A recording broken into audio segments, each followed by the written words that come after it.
ఇక్కడ ముఖ్యంగా రాష్ట్రంలో విద్యా వైద్య అధ్యక్ష విద్య కానీ వైద్యం కానీ అంటే ఇప్పుడే సోదరుడు రాజగోపాల్ రెడ్డి అన్నట్లు భారతదేశంలో అతి తక్కువ చివరి స్థానంలో కేటాయిస్తున్నారు.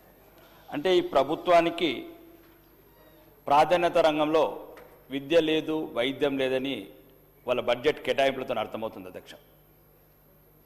రెండోది ఏ రోజైతే 2023-24లో ఆ బడ్జెట్ వైద్యం బడ్జెట్ 12,161 కోట్లు ఉండే అధ్యక్ష.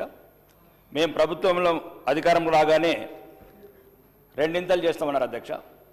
24,322 కోట్లు కేటాయించాలి అధ్యక్ష. కానీ 3 సంవత్సరాలల్లో ఇప్పటి వరకు కూడా ఓన్లీ 1,500 కోట్లు 3 సంవత్సరాలు పెంచింది 13,679 కోట్ల అధ్యక్ష. అధ్యక్ష ఇంకా విద్యా వైద్యం స్వాతంత్రం రాకముందు ఒక హాస్పిటల్ ఉంది అధ్యక్ష ఉస్మానియా, స్వాతంత్రం వచ్చినాక ఒక హాస్పిటల్ ఉంది అధ్యక్ష గాంధీ. తెలంగాణ వచ్చినాక అధ్యక్ష 15 లక్షల కోట్ల బడ్జెట్ అధ్యక్ష, సుమారు 10 సంవత్సరాల గత ప్రభుత్వం 8 లక్షల కోట్ల అప్పు అధ్యక్ష. 23 లక్షల కోట్ల బడ్జెట్ రాష్ట్రంలో అయిన తర్వాత ఒక్క సూపర్ స్పెషాలిటీ హాస్పిటల్ కట్టలేదు అధ్యక్ష.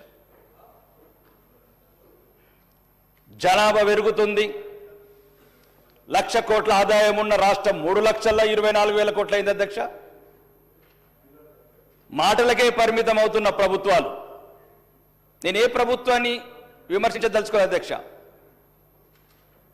ఎందుకంటే మధ్యతరగతి వాళ్ళు సామాన్యులు చచ్చిపోతున్నారు అధ్యక్ష. ఈ 2 సంవత్సరాలల్లో రోజు 10 ఫోన్లు చేస్తాం అధ్యక్ష ప్రైవేట్ కార్పొరేట్ హాస్పిటళ్లకు. 10,000 తగ్గించండి, 20,000 తగ్గించండి, 30,000 తగ్గించండి.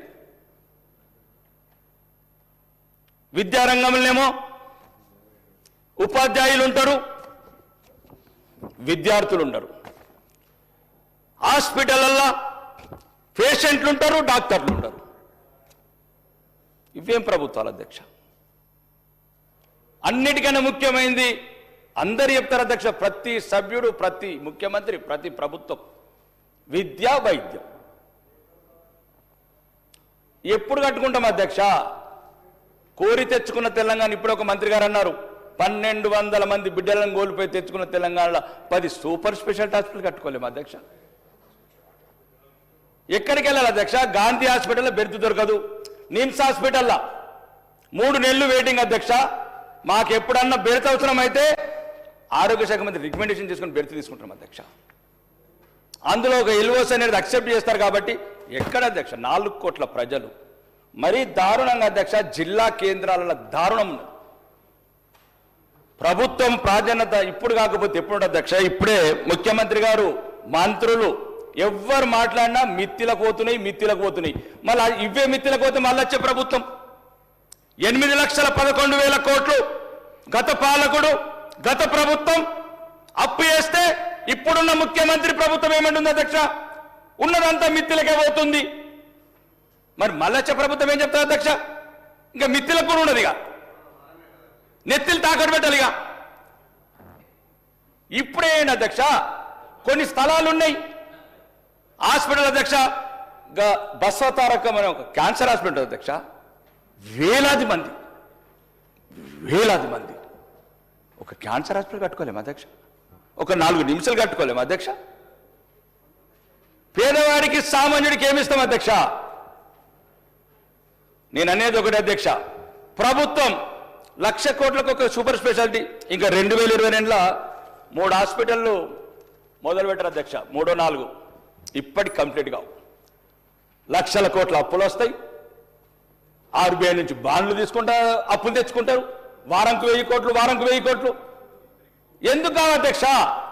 పేదవాడు సామాన్యుడు సార్ కార్పొరేట్ హాస్పిటల్కి పోతే అధ్యక్ష, ఈరోజు కుదాన చెప్తున్నా, ఈ శాసనసభ ద్వారా గౌరవనీయ ఒక పేషెంట్ పేదవాడు ఒక హాస్పిటల్ ఉంటే గౌరవనీయ వైద్య శాఖ మంత్రి ఆఫీస్ నుంచి ఫోన్ చేస్తే, మల్కాజ్గిరి పార్లమెంట్ సభ్యుడు ఫోన్ చేస్తే, శాసనసభకు నేను ఫోన్ చేస్తే 2 లక్షలకు 6 లక్షల బిల్లు వేసి అధ్యక్ష, మేము ముగ్గురం తెలంగాణ వైద్య ఆరోగ్య శాఖ మంత్రి అధ్యక్ష, ఆయన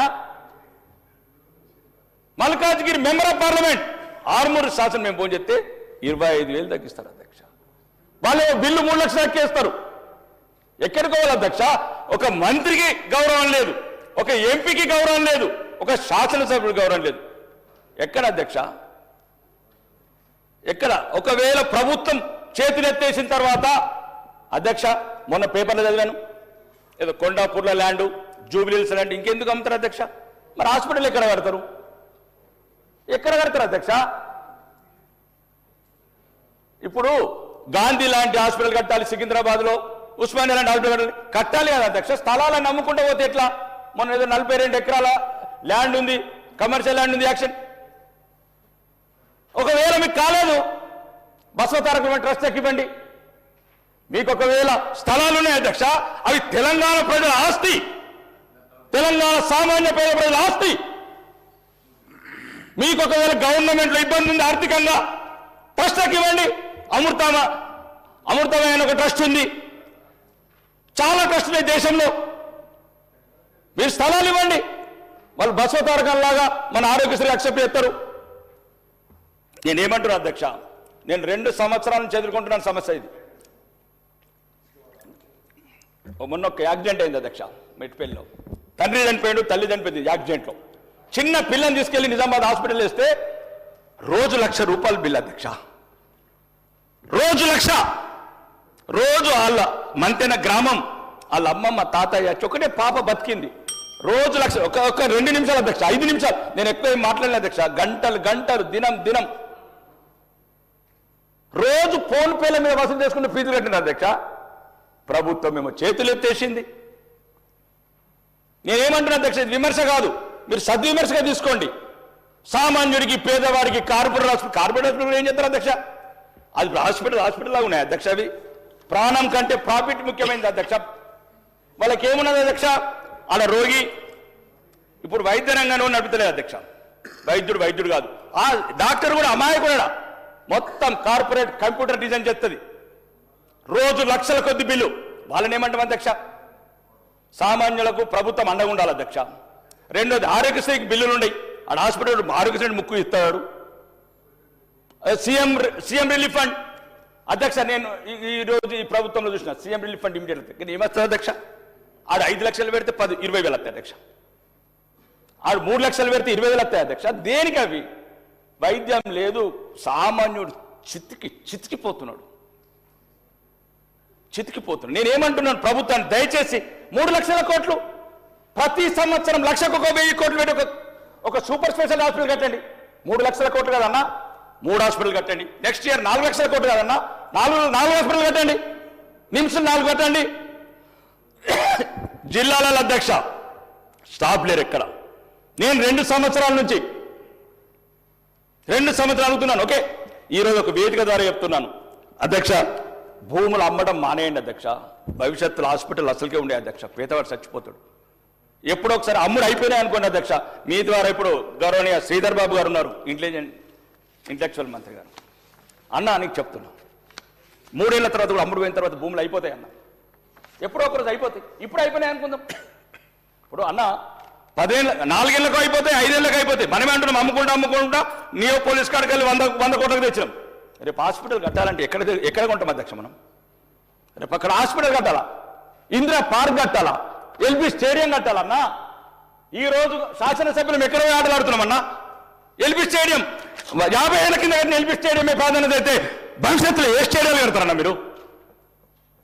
park, Indira park, KBR park, ఏ పార్కులో కడతామన్నా భవిష్యత్తులో? దయచేసి ప్రభుత్వ భూముల మీద సీలింగ్ పెట్టండి అన్న. దయచేసి ఒక్కరోజు ఎట్లన్నా అయిపోతుంది. ఈ రోజు అయిపోయింది. అందరు సీనియర్ మంత్రులు ఉన్నారు. ఉత్తమన్న దయచేసి మీ కాళ్ళు మొక్కి అడుగుతున్నా, భూములు కొనలేమన్నా.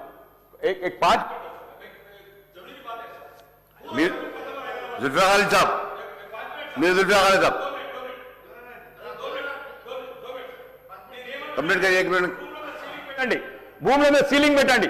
ఆ భూములు స్టేడియాలకు, రీసెర్చ్ సెంటర్లకు, యూనివర్సిటీలకు, హాస్పిటల్లకు రిజర్వేషన్ పెట్టండి. మీరు భూమి పోతే భూమి దొరకదు. భవిష్యత్తులో పేదవాడు, మధ్యతరగతి నరకం అనుభవిస్తారన్న. మనం ఉండం 10, 20 ఏళ్ళు, 30 ఏళ్ళ తర్వాత మనం వెళ్ళిపోతాం. దయచేసి మీరు నేను మీ అందరి కాళ్ళు మొక్కి అడుగుతున్న ప్రభుత్వాన్ని, ఈ భూముల మీద సీలింగ్ పెట్టండి. ఎట్లా నమ్మినాక మొత్తం అయిపోయినాక ఎట్లా మళ్ళీ అమ్మతందుకుంటుంది. కాబట్టి శ్రీధర్ అన్న దయచేసి నేను మిమ్మల్ని అడుగుతున్నా, భూముల మీద సీలింగ్ పెట్టండి. ప్రభుత్వానికి కనుక వచ్చే విద్య మీద, వైద్యం మీద, పార్కులు, స్టేడియాలకు రిజర్వ్ చేయండి. రెండోది, ప్రభుత్వం ఏదైతే రెండింతల బడ్జెట్ కేటాయిస్తున్నారో సుమారు 8%, ఫిఫ్త్ కమిషన్ లాగా 8% కేటాయించండి. విద్యకు వైద్య కేటాయించండి.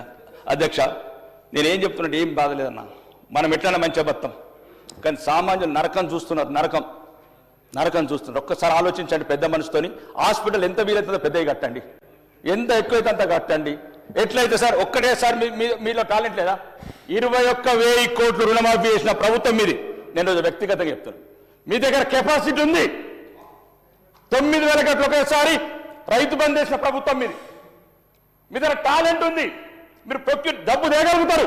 అన్న ఇంకొక 30,000 కోట్లు తండి, 10 హాస్పిటల్ కట్టండి, సూపర్ స్పెషాలిటీ. పేదవాడు బతకనన్నా, సామాన్యుడు బతకని. కాబట్టి మీ అందరికీ దండం పెట్టి చెప్తున్నా, భూములను మానేయండి.